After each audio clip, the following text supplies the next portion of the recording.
Les Hauts-de-Cabrières, pour moi, c'est un livre d'homme, un livre de mec. Voilà.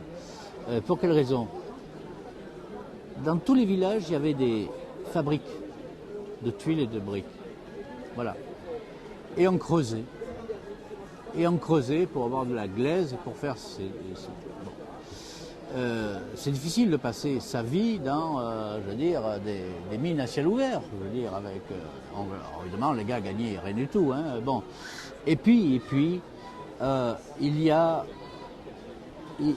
la féodalité d'un personnage où tout lui appartient. Vous savez, c'est le personnage où, dans l'église, sur le banc, il y a le nom. Hein, c'est le comte.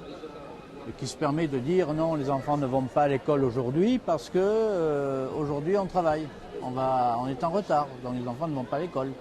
Hein. Donc c'est ce personnage-là. Et après, je fais sortir d'autres individus comme à partir d'un métier qui est intéressant comme l'herboriste. Parce que les gens ne vont pas chez le docteur parce qu'ils ne peuvent pas se payer, c'est trop cher, donc on va chez l'herboriste. L'herboriste connaît tout, sait tout, sent tout. Voilà, et puis il y a ces amours qui arrivent comme ça, qui sont inaperçus. On est toujours sur le fond de guerre de 14-18. Des gens qui sont partis, qui ne reviennent pas, ou qui ne sont pas partis, et qui voudraient, et puis toujours ces hésitations qui sont là-dedans. Donc pour moi, les Hauts-de-Cabrières, c'est à la fois le regard social sur un village qui est un peu un village industrieux, et sur un drame, voilà, sur un drame humain.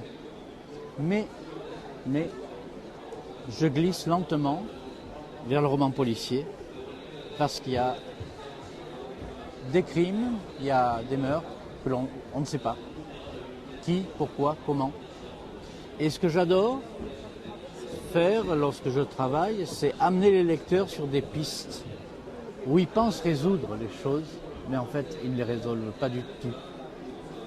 Et ils sont obligés de tenir et d'aller jusqu'au bout du livre.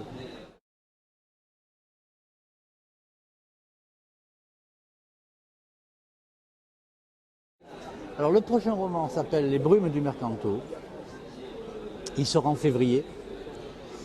Et c'est le départ de deux bergers d'un petit village dans le Haut-Mercantour, à Saint-Martin-Vésubie, pour faire fortune au Mexique. Et c'est tout ce périple-là. Ceux que l'on appelait à la fin du 19e les Barcelonettes, ceux que l'on appelait les Mexicains, donc faire fortune et partir. Peu importe comment on part, et voilà, il faut partir. Il faut aller à Bordeaux prendre le bateau. Donc ça va être toute la thématique de ce roman-là, qui est aussi un roman très pugnace, hein, très costaud.